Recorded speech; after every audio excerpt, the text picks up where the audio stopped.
Wall Street is rolling out the red carpet for crypto ETFs, yes, and private equity in your 401k. But is it a breakthrough for retirees or just another slick sales job? In this episode, we uncover the real motives behind these flashy new investments and what every retiree needs to know before getting pulled into the hype. Welcome to Leibel on Fire with Amazon best-selling author and Yields for You portfolio manager, Leibel Sternbach. Leibel on Fire is supported by our ETFs, Yields for You Strategy A, and Relative Strength Managed Volatility. Our mission is to help 1 million people retire with financial security. Now, the Financial Independence and Retirement Show dedicated to helping you build the life of your dreams as fast as possible with as little stress as possible. It's Leibel on Fire. Hello again, everyone, and welcome to this episode of Leibel on Fire. I'm Freddie Bell, and it's my pleasure to be with Leibel Sternbach. He is Amazon's best-selling author on living with financial anxiety and also the book Authenticity. Leibel, hello and welcome back. Hey, how are we doing today? Unbelievable. I talked to a lot of different people about scams, and I never thought we'd be talking today, Leibel Sternbach, about crypto ETF scams and what we need to know about it. I thought all of this was shielded somehow. There was some type of barrier around it. But the Wall Street is rolling out the red carpet for crypto ETFs, as you told me privately, and also private equity in your 401k. But is it a breakthrough? And I'm wondering, what is Wall Street really pushing for right now in crypto private equity in 401ks? What's going on right now? Yeah, so the golden rule, right, when it really comes to any financial transaction, is you got to follow the money, right? You got to ask yourself, why is it that they are giving me this opportunity? People don't just, especially large institutions, they don't give things out of the goodness of their heart because they don't have hearts, they have shareholders. And so you need to follow the financial motive. And when it comes to crypto, when it comes to private equity, when it comes to, and this really is about the 401ks and it is about individual investors, we're seeing this push, and I really should expand it. It's not just 401k, it's not just Bitcoin and cryptos and private equity. It is this whole gamut of investments that traditionally were not available to the average investor. You had to be an accredited investor to get access to, that you had to have introductions to get access to, like hedge funds. The SEC limits how many investors a hedge fund can interact with. They can't have an unlimited number of customers. Whereas like Yields for You in a financial institution, we can take on as many people as we want because we're very highly regulated. The less regulated you get, the more controls the government puts in place so that if you decide to be in Bernie Madoff and walk away with people's money, there's a limit to how much you can harm. And that the people who you're harming are people who are sophisticated enough that they should have seen it coming. Now, when it comes to Wall Street, and this goes by extension to Congress, and it goes right now, we've got the administration I would include in this category. When they want you to do something, you really got to look and you got to say, why is it that they want me to do this thing?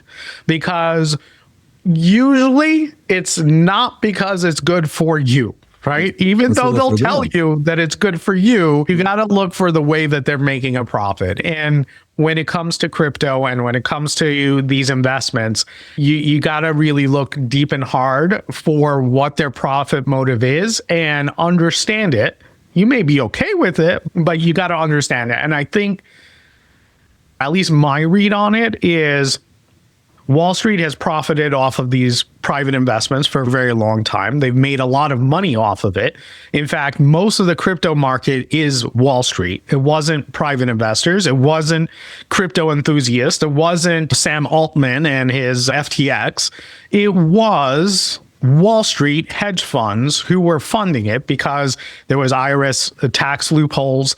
There was an ability there was no regulation. So they were able to do every single security scam that was outlawed in the last 150 years. They were able to replay those in the crypto market, right? Things like pump and dump, where you got a whole bunch of investors excited about something so that the stock price went up and then you dumped it at the high and left everyone holding the bag. Right. That was not regulated in crypto. You could do that and nobody stopped you from doing it. But they then profited to the tune of hundreds of billions of dollars and they drove up the value of cryptocurrency. The question is, how do you get out of a Ponzi scheme? When there's no real value, how do you get out without everyone becoming wise to the fact that it was all a scam? So what are you telling retirees when they're talking to you about these kinds of investments? Well, I think that when it comes to these types of investments, they have a place in everyone's portfolio. There is cryptocurrency or it's other private credit. There is real value in that. There is real value because they move in a way that is different than the stock market. It gives you diversification. It gives you access to returns that you can't get in the open market. In the open market, things get priced in very quickly, right? Just watch the news and watch the stock market, and it moves in line with the news, right? Like news events happen and the market moves. Having access to things that aren't priced quite as efficiently as that gives you access to alternative returns, alternative income streams that allow you really to diversify your portfolio, insulate it from the shocks of the market, and get outsized performance. Having said that, though, I think there's a warning sign. The fact that Wall Street wants everyone to be involved in this, the fact that Wall Street is pushing to kind of securitize this in new ways that open up access to broader capital markets means one of two things. With crypto specifically, and I'll address that in a second, but in general, what it means is Wall Street has either found something new that's more profitable and they've moved there. And so now they're just trying to eke out every bit of profit with the broadest market possible because the profit margin has disappeared from this thing. That's possibility number one. Possibility number two is that the market is oversaturated and is overheated. And Wall Street knows this. So they're trying to reduce their risk by offloading the risk to other people who aren't sophisticated enough to evaluate the risk properly. Because when we as investors don't fully understand the risk we're taking on, we assign it a value of zero. Because it goes into our mind and we go, I don't know what this is, so we just throw it out. Instead of taking the time to investigate and learn what this risk is, we just put the value to zero. We assume that it's nothing. We throw it out and we evaluate the risks that we know. And when we look at the risks that we understand in these products, they're very small. When it comes to cryptocurrency, we're like, well, we know people who made millions in it. We know people who made lots of money. We know that it's up 10,000% and the stock market's only up a few 100%. So therefore, it's an opportunity to make a lot of money. When it comes to private credit, I think everyone knows somebody who's made a lot of money in real estate or a lot of money in hard lending. We know these people or we've heard stories of these people who make this money. And so we don't know of all the downsides in this. And Wall Street does. So they're trying to reassign that risk. Talk to me, Leibel, about the hidden fees or the conflicts of interest that retirees should be at least aware of or come to people like you with questions.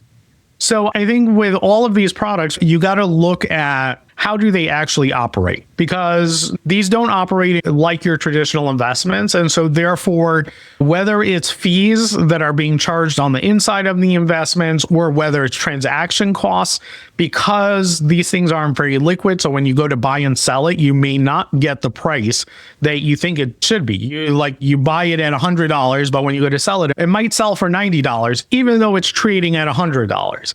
And that's just because it's not very liquid. So it's very hard to buy and sell it. So you need to be aware of it. You need to understand who is the person who's selling it to you. What is their incentive for selling it to you? Because their incentive may not be lined up with yours.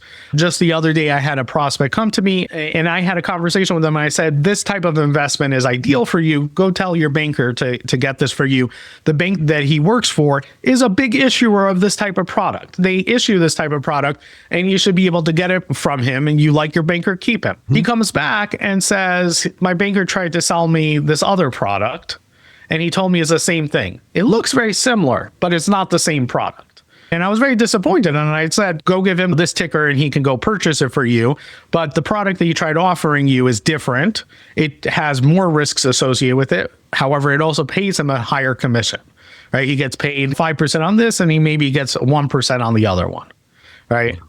Yeah. And so you got to really understand where the financial incentives line up, because that will make all of the difference in terms of why is someone pushing this on you versus someone else. And with Wall Street, you got to really ask the question, why are they trying to put this in ETF format? Why are they trying to put it in my 401k? Why are they trying to even turning Bitcoin into an ETF? What's the purpose behind that? And it's sinister when you start to understand it. Oh my goodness. So is it fear mongering, or is it, can you really lose everything? Or do you just feel like, when you've talked to us before, we need to be wise about what we're doing? You need to be wise about what you're doing. There are some things that you can definitely lose all your money in.